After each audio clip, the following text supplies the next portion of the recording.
In the world of medicine, we're constantly searching for groundbreaking treatments and breakthroughs. Now, Stanford University scientists are hopeful their research will soon lead to a cure for some cancers. A new cancer treatment has wiped out all of the tumors in a group of mice, according to scientists at Stanford University's School of Medicine. They hope these experiments lead to a vaccine that could quickly and inexpensively cure people suffering from cancer. The treatment contains 2 immune-stimulating agents that were injected into the tumors, curing 87 of the 90 mice. The next step is a small trial with 15 people who have been diagnosed with low-grade lymphoma. Oncologist Dr. Lawrence Piro joins us to discuss, because anytime you hear a headline like this or a study, you get really excited because people hear hope. What's the latest with this? Well, Travis, this is a very interesting study because it falls within a bigger area of excitement. We're in a revolution in immunotherapy for cancer. So imagine a city being attacked at night. And on every street corner, there's 2 or 3 warriors, 2 or 3, army people or whatever, who could actually defend the city, but they can't see the invader. So the city is being pummeled. Now, suddenly you give those soldiers a pair of night vision glasses, they can see the invaders, and in a matter of minutes, they wipe them out. That's what's going on here.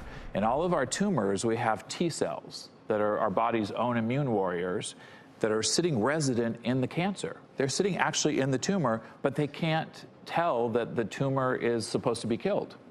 And so we're learning techniques, and this is one of them, of how to empower those T cells to now see the cancer and kill it. What's incredible about this is they're injecting this vaccine directly into the tumor, one tumor site, and empowering those T cells to now attack that tumor, and some of those T cells migrate out of the tumor and find the tumors elsewhere in the body and kill those tumors as well. Game changer, potential game changer. Because I think that the data was 87 out of 90 mice were cleared, but even the 3 who didn't clear, when they had recurrences, this worked the second time around, correct? Exactly. The second vaccination took care of it again.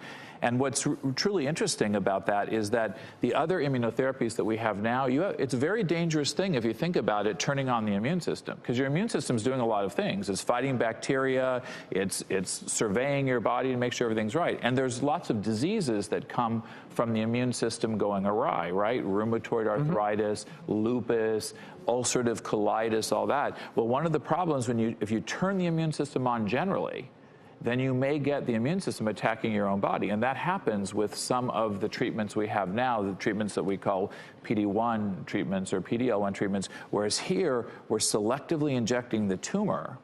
So it's a very precise process, and it may help to avoid the side effects that are coming with other and not to mention, therapies. When you traditionally treat cancers with chemotherapy or radiation, using your warrior analogy, you might need to detonate a bomb to get rid of the bad guys, and in so doing destroy half of your village, destroy your body in trying to kill off the invading cancer cells. But this would potentially improve treatment so much that all those untoward side effects that so many people suffer through with cancer treatments, they wouldn't be there. That's exactly right. But here's the thing, is that right now, just right now today in America, without some of these things, we spend $32 billion a year on cancer drugs. A cancer patient is twice as likely to have to declare bankruptcy as any other citizen, right? I mean, that's a very sad reality of present. But when I say $32 billion, I'm talking about just the expenditure on drugs. I'm not talking about hospitalizations and all the other pieces of it. And so you can imagine treatments that are costing $375,000, $475,000 for a treatment, that number is going to go up, very quickly. So this particular treatment, if it pans out and is successful in people, and as we said, a human trial has begun in lymphoma, this has the possibility of dramatically reducing the cost, because it doesn't have to be customized for each individual patient, and it doesn't have to have these long processing times. So if cost could be reduced dramatically, then that gives us not only hope for patients, but it gives us hope for society. And this is really important for everyone to pay attention to, because we've heard of these at-home DNA tests for ancestry, for overall health. But let's talk about DNA testing to prevent cancer. 38% of people in their lifetime will get cancer. So it's on all of our minds, right? And we're all trying to be fit, lose weight, eat well, eat a lot of antioxidants. But if you could know what genes are working against you, then that may help you, providing there's something that you can do about it. And there lies the conundrum: is worth testing if you can do something about it, but it may also be worth testing so that you know what you might be passing on to your children, right? But what I think is so interesting is that we've had the ability to test for genes that predispose to cancer in a clinical setting for a long time. But this new twist is the ability to do it at home, where you may not have the medical knowledge to then interpret your result in a meaningful way. How do you feel about the at-home aspect of this? Well, there's several features. The at-home piece is possible because it's been made inexpensive. It's really a technological advance of techniques that allow you to screen a large number of genes fairly cost-effectively, like in the $150 to $200 range.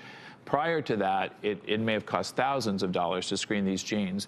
And so most people, $1,000 or $2,000 is out of reach, but a few $100s may be within reach. The downside is it's going to be very hard to interpret the information by yourself. And I would advise not to use a test unless the makers of the test provide genetic counseling as a part of it, or you have a doctor who can help you with that, or both. I think that's great advice. So I'm thinking about this now as a parent. I'm wondering, what is my obligation to them now that these tests are available? What kind of testing should I be pursuing?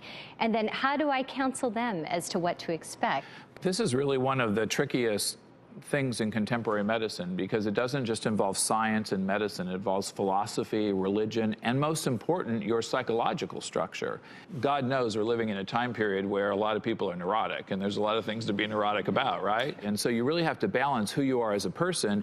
Is information empowerment for you, or is information really a burden for you? Now, it turns out there are cancer genes that give you an increased risk for cancer. So for your own health, it's not a bad idea, especially if you have a family history. I mean, that's the best way to start. And traditionally, if you have a family history of a lot of cancers, of different cancers, then that's a strong reason to test. If you have no family history at all, it doesn't mean you may not have a gene for cancer, but there's less of a reason to test, but you still probably should test.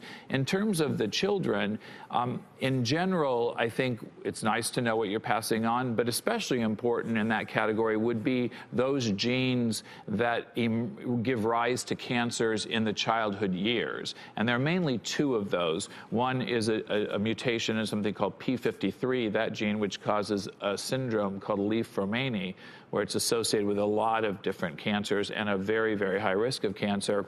In men, probably about a 73% risk of cancer overall. In women, 100% risk of cancer overall. Pretty significant.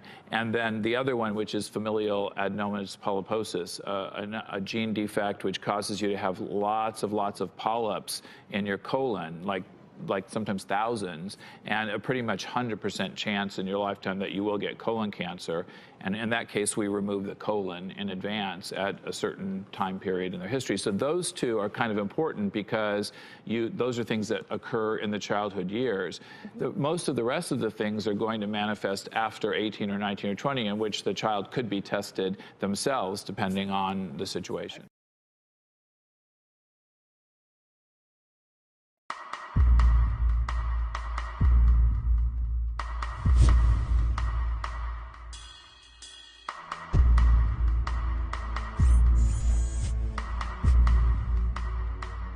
I think that is going to ultimately be revolutionary. Or warn your doctor about a reaction you might have to a drug before it's prescribed.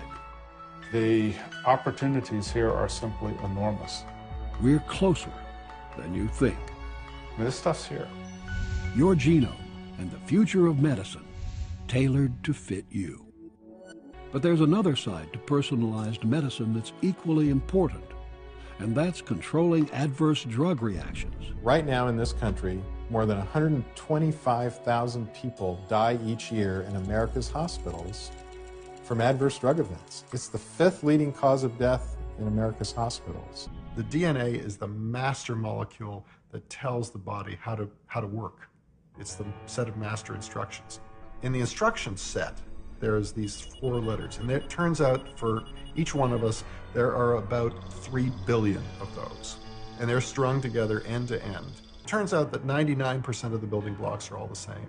1% of them are different. But it's that 1% differences that make us different human beings. It's also why a medication may work in one person, but have no effect in another.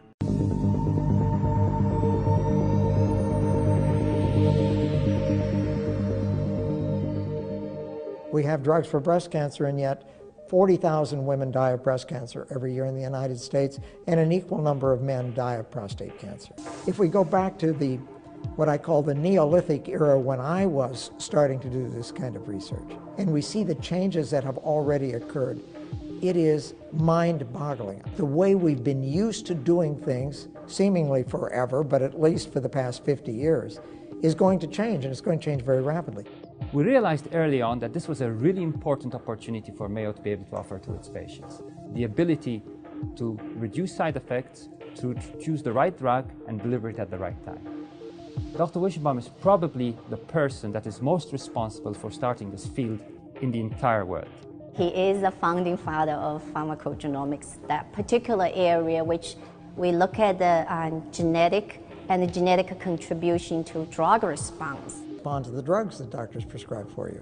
When I was in medical school at the University of Kansas, if we saw a child with acute lymphoblastic leukemia of childhood, the #1 cancer of kids, tragically, that child would be dead in 1 year. There was really nothing we could do for them. Today, 90% of the children with leukemia of childhood are cured today by the use of drugs. Not radiation, not surgery, by the use of drugs. Most people who receive Plavix as an antiplatelet therapy do well, but 20% of us do not metabolize the drug, and therefore it doesn't work. We'll start seeing that newborns get their whole genome sequenced, and that genome is stored and then used as needed.